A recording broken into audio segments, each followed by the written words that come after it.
3 times the value of the deposit. So the tenant wises up that the deposit hasn't been registered, firstly.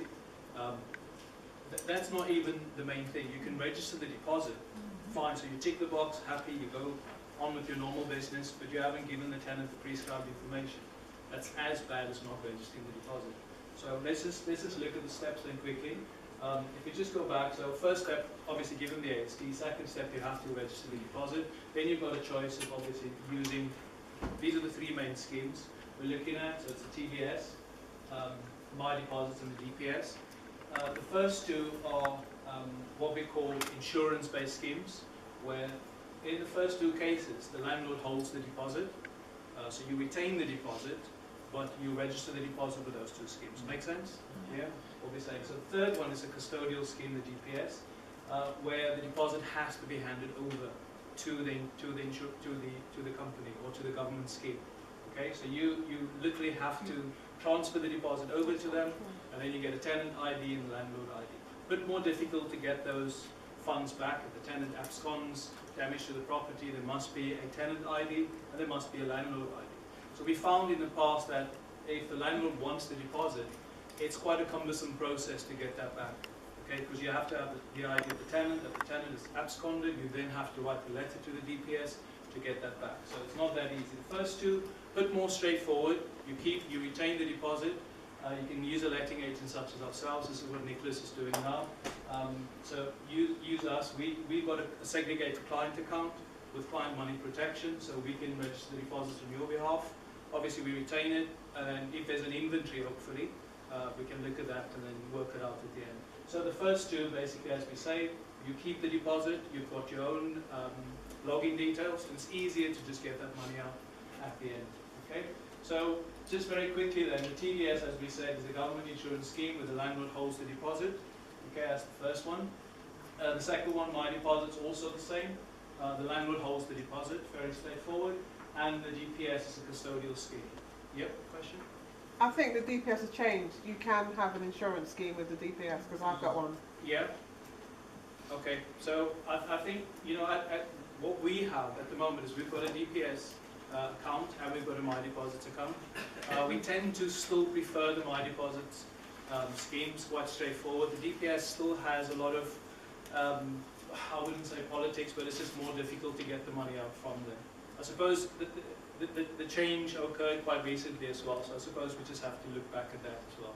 Okay, so what's the sequence is important here. So you get the ASD done, you register the deposit, then you can go ahead with the next step, which is to give the tenant the prescribed information. It doesn't matter which of the 3 you use. Okay, whether you use the DPS, the TDS, or the My Deposit scheme, the tenant must get the prescribed information. And like we said, it's important that they get this within 30 days. Now, what if you give it to the tenant after about 3 months? If the tenant wises up again, then they can go back and say, well, I haven't received the prescribed information.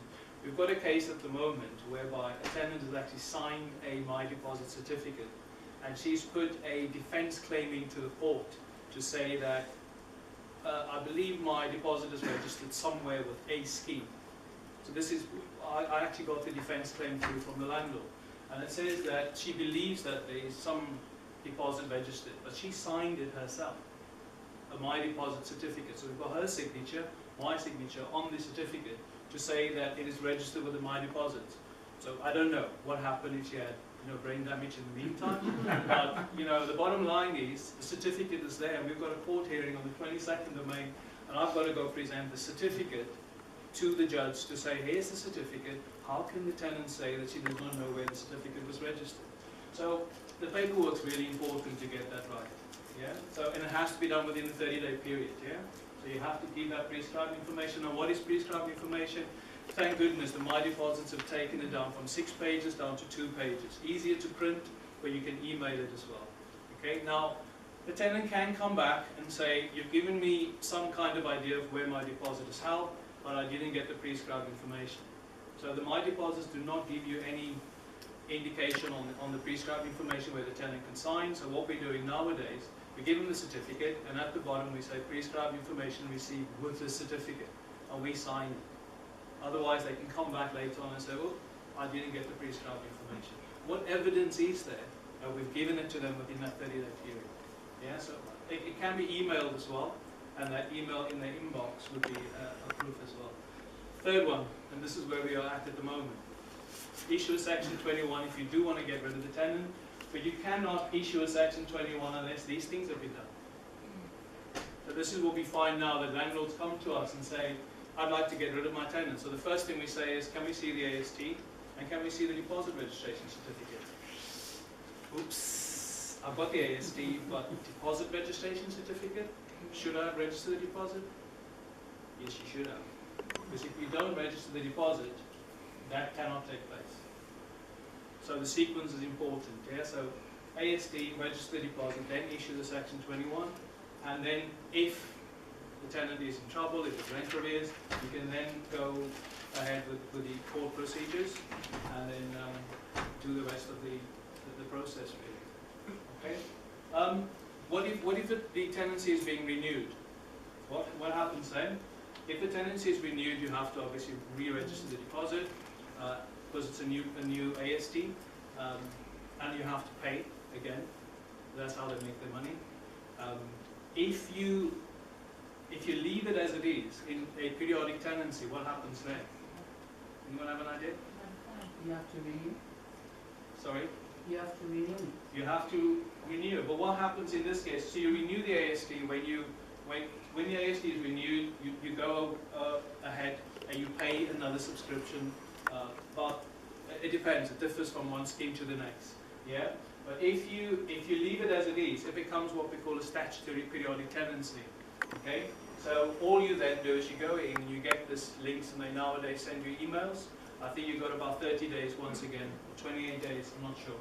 28 days, I think, to make sure that you go back into your account and then just update the deposit.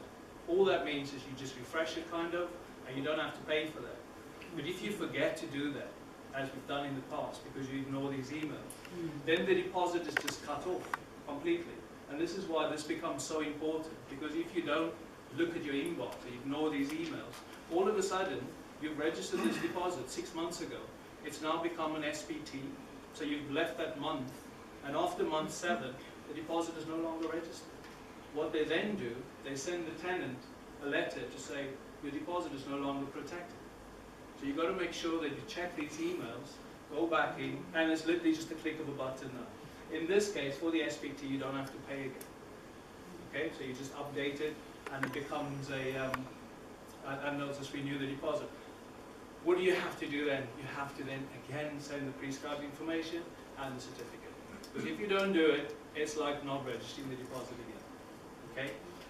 They are, I suppose, knocking us as landlords in this sense that we have to pay all the time, but at least in this case, if we are a bit more alert, then we don't have to pay. Because if it's a statutory periodic tenancy, just renew just update it, and we should be okay.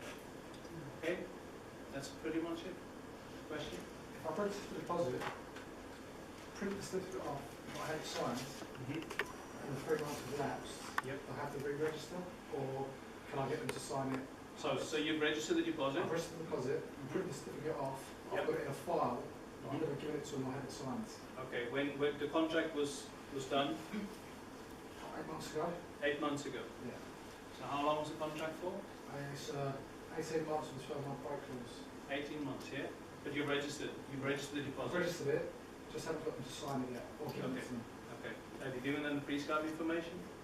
Do it quickly, very quickly. Just make sure you do it. I mean, for as long as tenants are not, knocking on your door going, oh, you haven't given me the prescribed information, just do it. Just I give sign it and give it to them to keep? No. What we do is we send them the certificate in a prepaid envelope.